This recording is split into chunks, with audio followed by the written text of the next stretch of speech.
Hi, this is Crazy Cat Lady, and this video is about the Chris Watts family murders and bad associations. What would Shannan Watts do if she were alive and she knew what we know today? What would she say or do if she could have foreseen the family horror ahead as we see it? What would Lacey Peterson say or do, or any number of victims of atrocities, if they knew what we know? They would have fought back. Chris Watts said Bella was the only one who fought back. This, if true, would be quite an anomaly. The fact is, though, fighting back actually increases the possibility of being killed, and many victims have survived by placating their attacker and going along with his or her wishes when possible. In this case, though, there was zero chance of survival. That is what makes Chris Watts an annihilator. There is an FBI profile for family annihilators. There are 4 types. I plan on doing a video on that at a later time. I don't know if one of the descriptions of a family annihilator includes the fact that there is zero chance of survival. But if that isn't included in the description, I believe that it ought to be. I'm not recommending that victims don't fight back. Each life-threatening situation is unique, and victims must determine the best course of action that will enhance their chances of survival at the time and/or the survival of children. In the case of the Watts family murders, the attack on Shannan did not end with her death. The attack continues by Watts family members and friends. This is completely unprecedented. Never before, in all my years of reading and watching true crime, have I ever seen the perpetrator's family attempt such a coup. What audacity! What an outrage! So this leaves the community surviving in the aftermath to ask themselves, what would Shannan do? What can we do? The answer is fight back.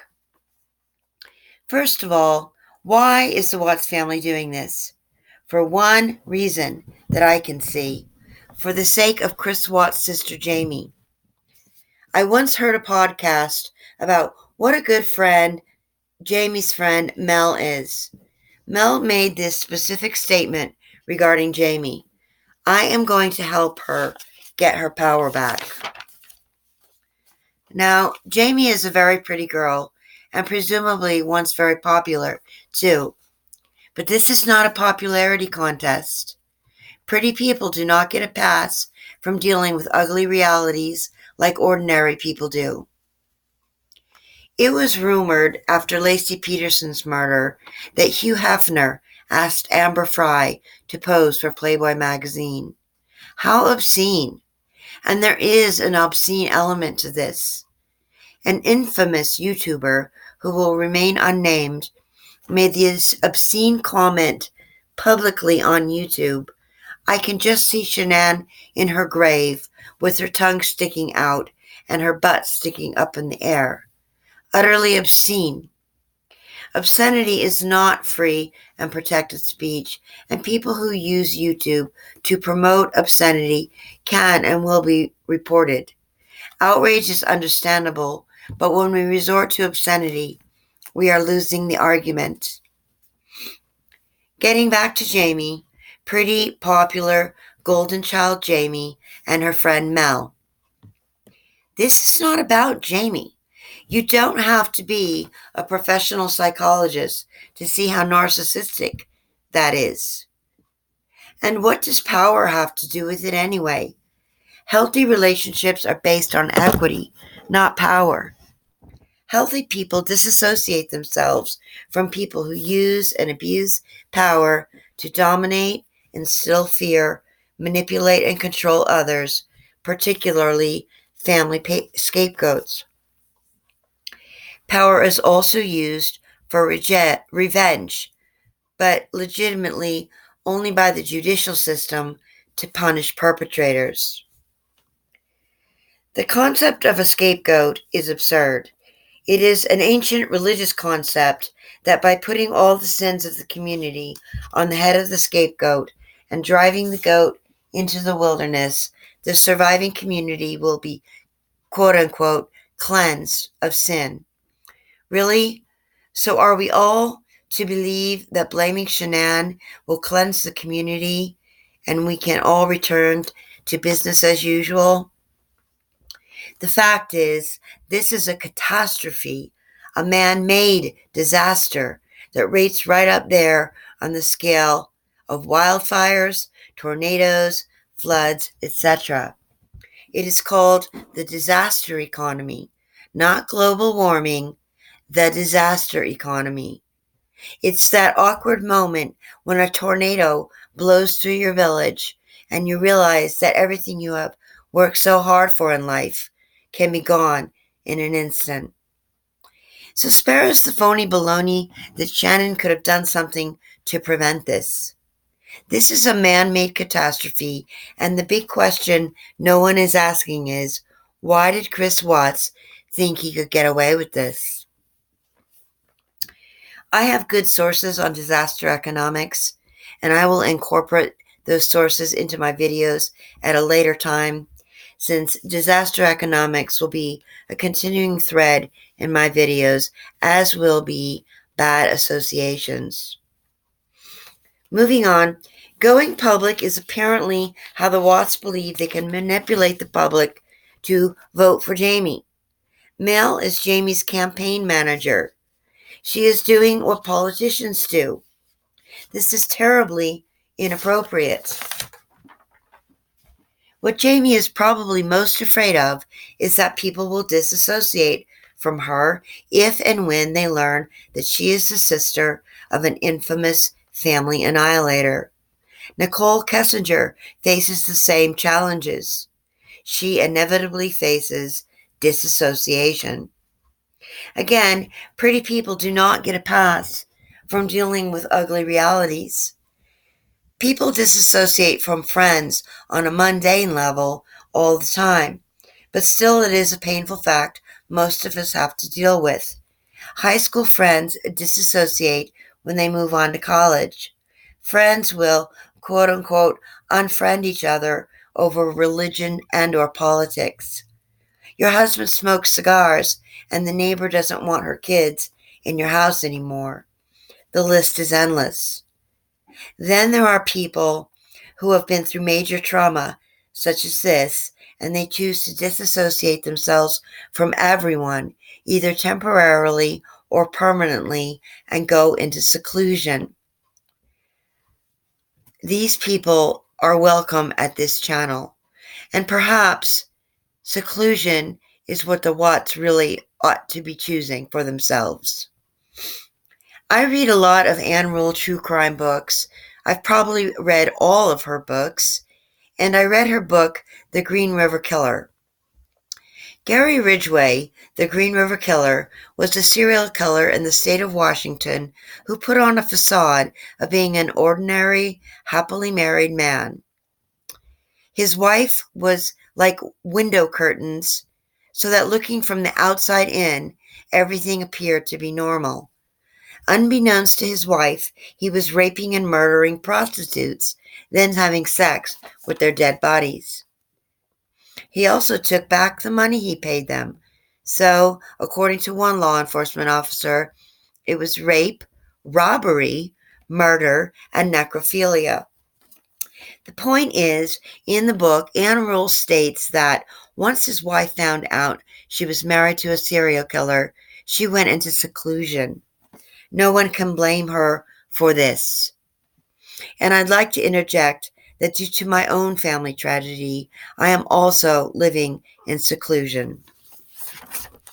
I will elaborate on this at a later time. The topic of this video is bad associations, and for some, but not all people, that can lead to a time of seclusion to grieve and regroup. So let's move on to author Sherilyn Cadle.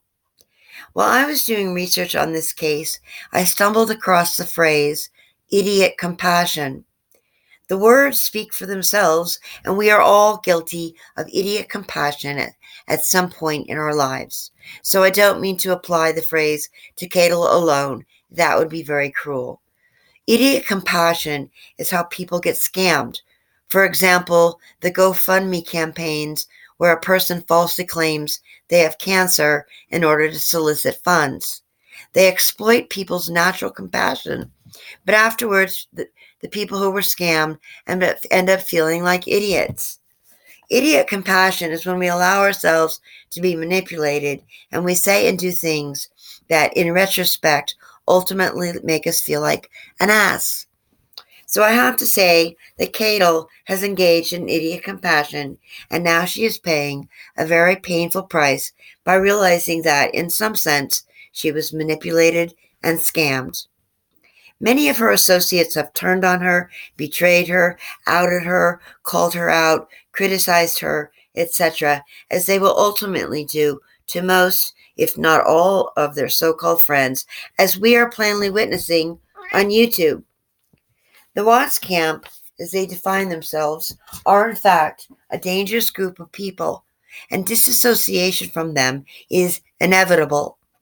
Let me repeat that.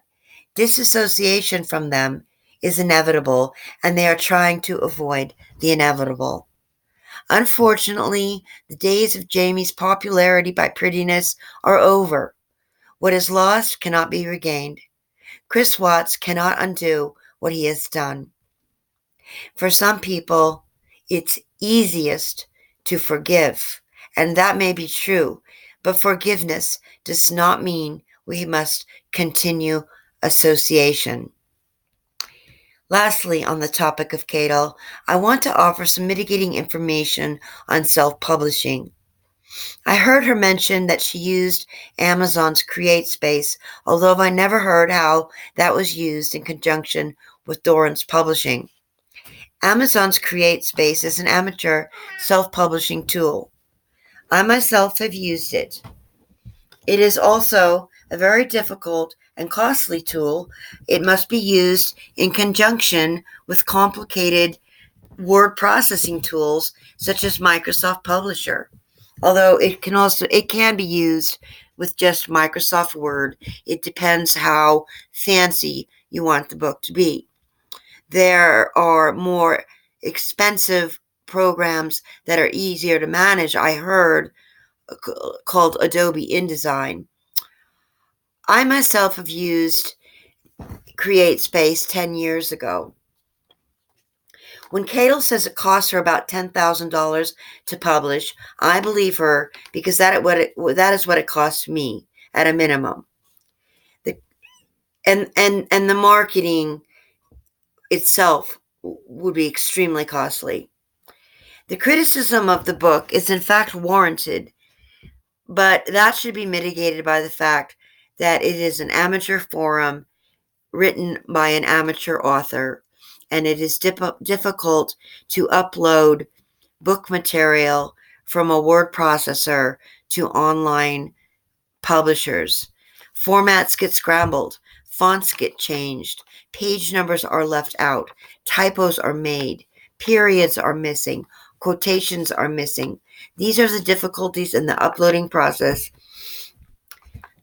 But this does not excuse the poor structure of the book, which apparently did not have a beginning, a middle, and an end. But again, CreateSpace is an amateur forum and cannot really be compared to better books by better publishers and better authors. Just for your information, Amazon retains the right to refuse publishing and, for example, has in fact banned an author named Dariush Rush Valizadeh for publishing misogynistic books on rape. He goes by the nickname Roosh, Roosh, and it's easy to Google him.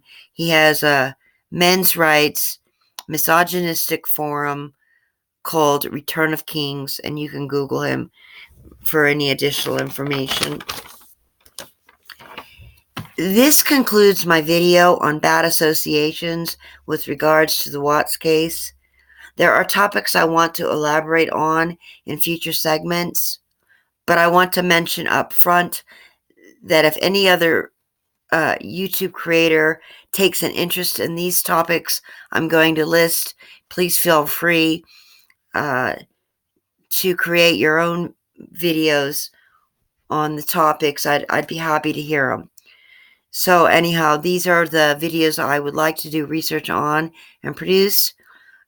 Disaster economics, seclusion as a response to community trauma, the FBI profile for family annihilators, the possibility that quote-unquote Miss Mensa, who has been banned from YouTube, may actually be a men's rights activist and a man, recreating and reenacting unhealthy family dynamics, the phony family man image of Chris Watts and other killers such as the BTK killer, comparison of Chris Watts with other family annihilators such as Josh Powell and Timothy Jones, and lastly, and this one makes me very sad, how Bella's first day of kindergarten was meant to bond the family, and how Chris Watts deliberately set out to destroy that particular bond on